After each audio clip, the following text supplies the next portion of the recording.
Bonjour à tous, devant moi j'ai le Samsung Galaxy S26 Ultra et je vais vous présenter les fonctionnalités du nouveau One UI 8.5.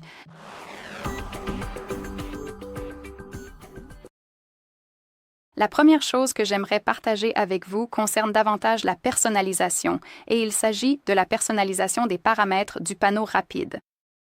Je parle donc de ce centre de contrôle juste ici. Comme vous pouvez le voir, il a un aspect un peu différent. C'est parce que maintenant, nous pouvons changer la taille de ces raccourcis, leur position, nous pouvons aussi les supprimer, etc. Donc, après avoir ouvert ce centre de contrôle, il suffit d'appuyer sur cette icône d'édition et maintenant, vous pouvez voir ceci. Nous avons des lignes supplémentaires sur chaque raccourci grâce auxquelles nous pouvons en modifier la taille. Donc, par exemple, pour celui-ci, si la ligne est à droite, on peut le rendre un peu plus petit ou plus grand, disons, et c'est à vous de voir comment vous voulez le faire. Si la ligne est tout en bas, on peut l'agrandir ou le raccourcir. Et si la ligne est dans le coin inférieur droit, on peut faire quelque chose comme ça. Donc, on peut la rendre un peu plus longue ou plus courte à nouveau, ou bien changer la position comme ceci. Comme vous pouvez le voir, on peut décider si on veut l'avoir à l'horizontale ou à la verticale. Voilà comment la personnaliser ici. Évidemment, vous pouvez changer la position de chaque interrupteur. On peut, par exemple, le placer comme ceci. Et tout est personnalisable. Vous pouvez aussi tout retirer de cette section.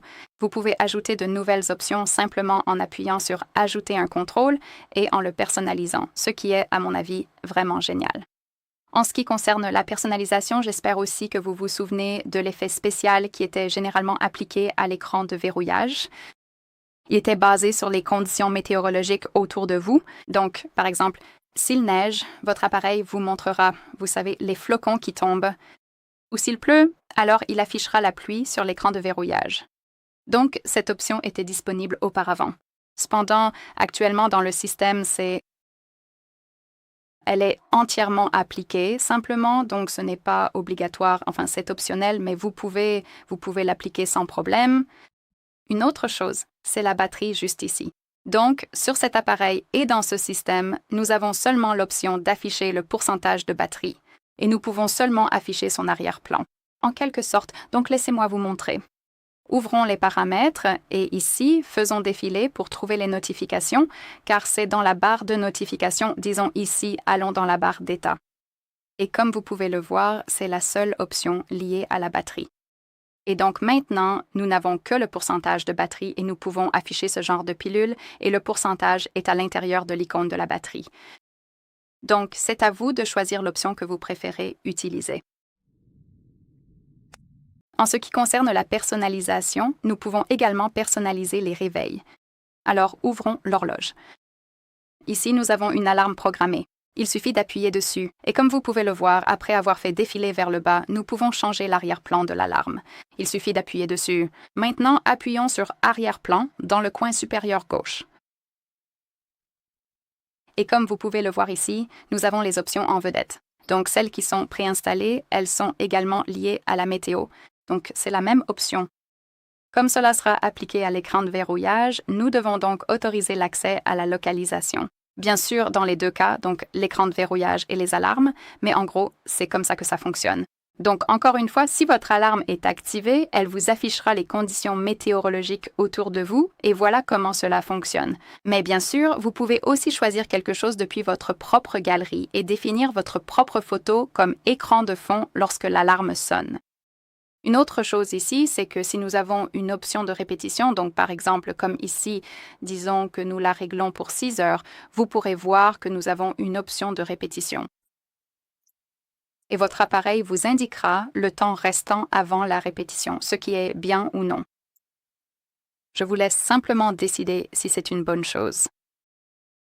Cependant, nous pouvons voir en gros le compte à rebours du temps qu'il nous reste avant la répétition. Donc j'espère que dans une seconde, nous verrons cela. Laissez-moi juste mettre en pause et je reviens. D'accord, comme vous pouvez le voir, l'alarme sonne et si j'appuie sur répéter et que je déroule les notifications, vous pouvez voir que l'alarme a été reportée. Et nous pouvons voir le compte à rebours jusqu'à l'heure de la répétition. En gros, laissez-moi fermer cela. Si nous sommes dans l'horloge, j'aimerais aussi vous montrer le convertisseur de fuseau horaire. Comme vous pouvez le voir ici, nous avons cette option. Et ici, vous pouvez vérifier l'heure entre différents fuseaux horaires. Il suffit d'appuyer sur cette icône plus ici. Et maintenant, nous avons cette carte, en fait le globe, et nous pouvons choisir des villes spécifiques. Donc, laissez-moi choisir par exemple peut-être Tokyo. Appuyez dessus puis sur Ajouter. Et comme vous pouvez le voir ici, nous avons notre heure actuelle dans notre fuseau horaire et ici nous avons celle de Tokyo. Nous pouvons voir l'heure exacte, l'heure précise qui s'affiche ici et savoir si nous avons 7 heures d'avance ou un autre décalage selon la ville que vous avez choisie. Et par exemple, nous pouvons appuyer sur cette option juste ici pour voir le convertisseur. Donc par exemple, en ce moment, il est 6 heures en heure locale. Nous pouvons donc ajouter, par exemple, des heures et vérifier quelle heure il sera dans cette ville spécifique. Bien sûr, vous pouvez appuyer sur l'icône plus et en ajouter d'autres. Vous pouvez choisir et ajouter plus de villes pour, vous savez, simplement voir la conversion entre les villes. Une autre option utile présente dans ce système est la protection de la batterie qui se trouve dans les paramètres. Alors ouvrons les paramètres ici et laissez-moi revenir en arrière. Et ici, faisons défiler jusqu'à la batterie, puis descendons encore. Et ici, nous avons quelque chose qui s'appelle la protection de la batterie. Et en gros, le scénario idéal pour votre batterie, c'est qu'elle ne soit jamais complètement chargée, ce qui signifie que lorsqu'elle est chargée à 100%, cela peut, vous savez, endommager la batterie. Petit à petit. C'est pourquoi la protection de la batterie est appliquée sur cet appareil. Alors laissez-moi tout vous expliquer. Vous avez 2 modes différents. Vous avez donc le mode maximum et le mode basique. Le mode basique est le meilleur pour les personnes qui branchent, vous savez, le câble de charge et qui laissent leur téléphone chargé pendant la nuit. Soyons honnêtes, cet appareil atteindra 100% en moins de 2 heures. Et après cela, il continuera à charger, même s'il est à 100%. C'est pourquoi choisir l'option basique dans ce cas est la meilleure solution. Parce que même s'il est chargé à 100%, votre appareil arrêtera alors de charger, coupera la charge, puis attendra qu'il redescende à 95% jusqu'à ce qu'il atteigne ce niveau. Et après cela, il recommencera à charger. De plus, ici, nous avons la protection pendant le sommeil, ce qui est encore mieux car votre appareil s'arrêtera tout simplement de charger à 80% pendant que vous dormez. Et il terminera la charge à 100% quelques minutes avant que vous ne vous réveilliez. Et il faut savoir que cela fonctionnera bien si vous avez un rythme de sommeil régulier. Sinon, cela peut être un peu compliqué. Mais malgré tout, je recommande vivement d'utiliser cette option. Ou alors, vous pouvez choisir l'option maximale et décider simplement manuellement à quel niveau votre appareil s'arrêtera de charger. Par exemple, vous pouvez choisir un niveau entre 80 et 95. Par exemple, si je le règle sur 95, cela signifie que l'appareil n'atteindra jamais 96, par exemple. Il sera toujours chargé à 95 et cela protégera la batterie. Donc, bien sûr, c'est à vous de choisir l'option que vous préférez utiliser. Personnellement, je préfère 80. Très bien. Voilà pour la batterie. Une autre nouveauté introduite dans le système est l'enregistrement d'écran, mais pas un enregistrement classique, parce que nous savons que cela existait déjà auparavant et je le sais aussi. Cependant, l'enregistrement d'une partie de l'écran est une excellente option, surtout dans certaines situations. Si, par exemple, vous ne voulez pas, je ne sais pas, montrer la barre de navigation ici, ou si vous ne voulez pas afficher la barre d'état, ou si vous ne voulez pas montrer cette partie, car ici, on voit généralement les notifications. Donc, pour enregistrer une partie de l'écran, il faut ouvrir les paramètres rapides. Déroulons ce panneau pour afficher plus d'icônes et appuyons sur l'enregistreur d'écran. Il se peut que vous n'ayez pas l'enregistreur d'écran ici, mais pas d'inquiétude. Tout ce que vous avez à faire, c'est d'appuyer sur cette icône modifier, puis d'appuyer sur modifier ici. Désolé, non. Ce n'est pas vrai. Vous devez appuyer sur Ajouter un contrôle et trouver enregistreur d'écran dans cette section Capture, mais évidemment, dans mon cas, il est déjà appliqué. Si vous le trouvez ici, il suffit d'appuyer dessus et il sera automatiquement ajouté. Très bien, cherchons-le. Appuyez sur Enregistrement d'écran et votre appareil vous affichera toujours ceci. Cette partie de la section. Ici, vous pouvez donc décider si vous souhaitez enregistrer tout l'écran ou seulement une partie. L'option Plein écran est classique, écran partiel. Appuyez simplement dessus si vous souhaitez l'utiliser. Ensuite, vous pouvez aussi choisir le type d'audio que vous souhaitez enregistrer, donc non média, média et micro. Ou vous pouvez afficher les onglets et les touches.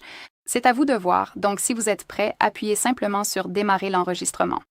Et maintenant, vous pouvez voir qu'ici, nous avons cette section mise en surbrillance que nous pouvons déplacer. Oh, désolé. Que nous pouvons déplacer librement. Nous pouvons aussi l'agrandir ou la réduire et lui donner n'importe quelle forme, je veux dire rectangulaire ou carré, et décider où nous voulons enregistrer l'écran. Donc, disons que je veux enregistrer celle-ci. Puis appuyez sur Enregistrer, attendez le compte à rebours et votre appareil enregistrera simplement tout ce qui se passe, uniquement sur cette partie. Bien sûr, vous pouvez arrêter l'enregistrement ici ou le mettre en pause. Je vais l'arrêter. Et pareil, que se passe-t-il? Très bien. Et bien sûr, vous pouvez retrouver la vidéo dans la galerie comme pour un enregistrement d'écran classique. Et comme je l'ai dit, elle apparaîtra à chaque fois que vous voudrez enregistrer l'écran. Très bien, laissez-moi revenir en arrière. Une fonctionnalité sympa liée à l'IA est l'édition photo continue, car dans les versions précédentes, nous avions l'IA et l'édition. Cependant, si votre appareil avait précédemment modifié la photo, vous ne pouviez effectuer aucun changement. Mais maintenant, en fait, c'est vraiment amélioré. Donc, laissez-moi aller dans la galerie, laissez-moi choisir la photo, par exemple celle-ci, et appuyer dessus. L'icône IA, disons. Alors maintenant, appuyons sur Créer. Ici et là, nous pouvons décrire ce que nous voulons changer. De plus, nous n'avons pas besoin de le faire avec des mots. Nous pouvons le dessiner directement ici. Donc, nous pouvons dessiner par exemple un cœur et l'appareil essaiera de générer quelque chose de similaire. Ou nous pouvons utiliser une photo, ce que je vais vous montrer dans un instant. Donc, j'aimerais ajouter. Honnêtement, je ne sais pas trop, peut-être un très grand arbre majestueux situé juste là en arrière-plan. Quelque chose comme ça. Et appuyez sur Générer et nous verrons ce qui va se passer. Espérons qu'il générera quelque chose de sympa. Parce que, évidemment, il faut garder à l'esprit que cela reste de l'IA, donc il se peut, vous savez, qu'elle génère parfois des choses étranges. Et comme vous pouvez le voir, elle a fait un travail correct. Nous pouvons afficher la version précédente. Si cela ne vous plaît pas, il suffit de faire glisser et d'en générer une autre. Vous pouvez enregistrer une copie et ici, nous avons cette option supplémentaire pour continuer l'édition, ce qui signifie que votre appareil prendra la photo générée avec cet arbre ajouté. Et ensuite, vous pouvez ajouter une autre instruction. Vous pouvez décrire ce que vous voulez faire. Et je vous ai dit que j'allais essayer d'utiliser une photo pour un peu combiner ces deux images. Alors laissez-moi simplement appuyer sur cette icône de photo et choisir ce chaton. Appuyez sur Terminer. Et maintenant, nous devons décrire comment fusionner les images. Donc, ajoutez le chat à gauche, par exemple, puis Générer. Et nous verrons si cela va fonctionner. Espérons-le.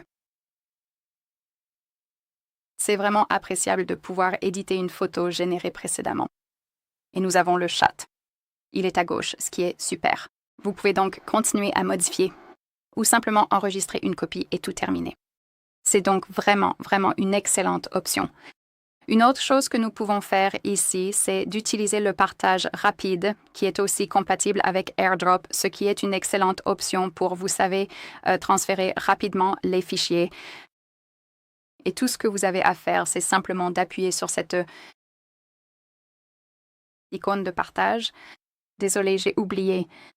Icône de partage et appuyez sur Partage rapide. Votre appareil va maintenant essayer de trouver tous les appareils à proximité. Pour que cela fonctionne, vous devez prendre l'iPhone et autoriser l'AirDrop à être visible par tout le monde pendant 10 minutes. Et c'est ainsi que ces appareils vont se connecter. Et tout ce que vous avez à faire, c'est d'appuyer sur l'appareil auquel vous souhaitez envoyer cette photo, puis elle sera envoyée. Voilà comment cela fonctionne. C'est aussi la meilleure option. Une autre chose que vous pouvez faire, c'est la protection contre le vol afin de protéger votre appareil contre le vol. Pour cela, nous devons ouvrir les réglages. D'accord. Donc, nous devons ouvrir les réglages. Et ici, faisons défiler et trouvons l'option Sécurité et confidentialité. Maintenant, allons dans la protection de l'appareil perdu. Et comme vous pouvez le voir ici, nous avons la deuxième option, la protection contre le vol. Il suffit donc d'appuyer dessus. Et ici, nous avons aussi l'information que vérifier l'identité avant de modifier des paramètres sensibles et de verrouiller l'écran peut empêcher un voleur d'accéder à vos applications et à vos données.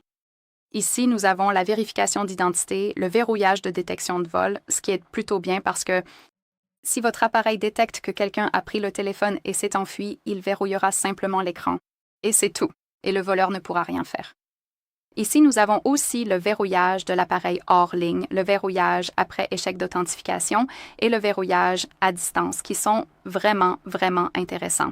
Et je vous recommande vivement de vérifier ces options et de les activer. Je vous recommande vraiment de les activer pour simplement protéger votre appareil.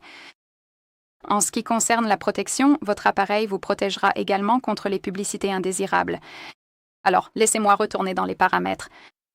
Et ici, nous devons faire défiler et trouver l'entretien de l'appareil. Alors, appuyons dessus.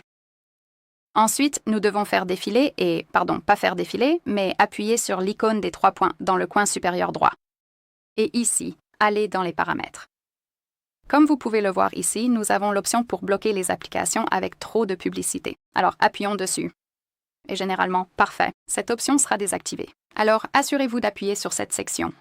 Parce que, en fait, votre appareil bloquera les applications qui envoient des publicités fréquentes. Sur cette base, disons. Mais ici, nous avons une option supplémentaire, le blocage intelligent. Donc, votre appareil utilisera l'IA pour évaluer si cette application doit être bloquée ou non. Mais bien sûr, cette évaluation peut ne pas toujours être précise. Voilà comment cela fonctionne. Une autre chose, c'est que vous pouvez diffuser les fichiers multimédia, par exemple la musique que vous écoutez. Et pour cela, vous devez ouvrir les réglages rapides, c'est-à-dire le centre de contrôle, et trouver l'option Diffusion audio. Il suffit donc d'appuyer dessus et de maintenir.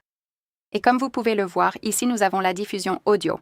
Nous pouvons diffuser des médias ou la voix. C'est à vous de choisir. Et lorsque quelqu'un possède, par exemple, des écouteurs capables de se connecter à la diffusion, alors vous pouvez partager la musique. Voilà comment cela fonctionne. Évidemment, vous devez appuyer sur cette option pour pouvoir diffuser, par exemple, la musique que vous écoutez. Très bien, ce sera tout. Merci beaucoup d'avoir regardé.